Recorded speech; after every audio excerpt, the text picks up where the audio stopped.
Құрылыс жұмыстары жүргізіліп жатқан мына бір нысан алдағы уақытта Қарасай ауданындағы ең алғашқы жастарға қызмет көрсету орталығы ретінде қолданысқа беріледі.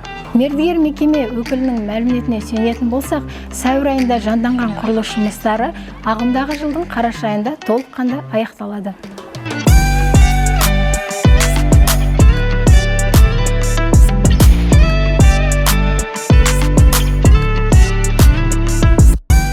Жастарға қызмет көрсету орталығының құрылысы 2023 жылы басталған болатын.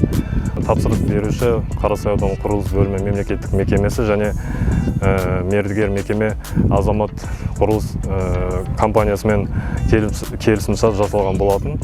Қаражаттың бөлінбеуіне және бірқатар мәселелерге байланысты құрылыс нысаны 2025 жылы қайта жанданып, бүгінгі таңда құрылыс жұмыстары басталды, қарқынды жүруде.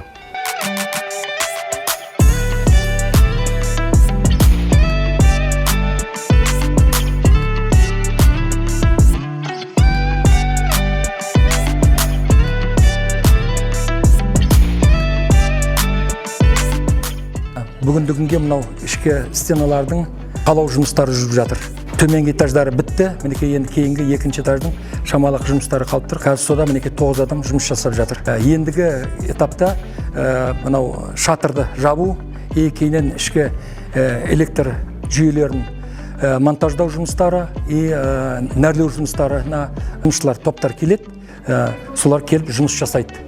Где-то июль, август айларында ең көп жұмысшылар где-то 45-48 адамға дейін барады. Осы қарқынменен жұмыс жасасақ, ноябрьдің аяғына нысананы толықтай тапсырамын деп сендіремін.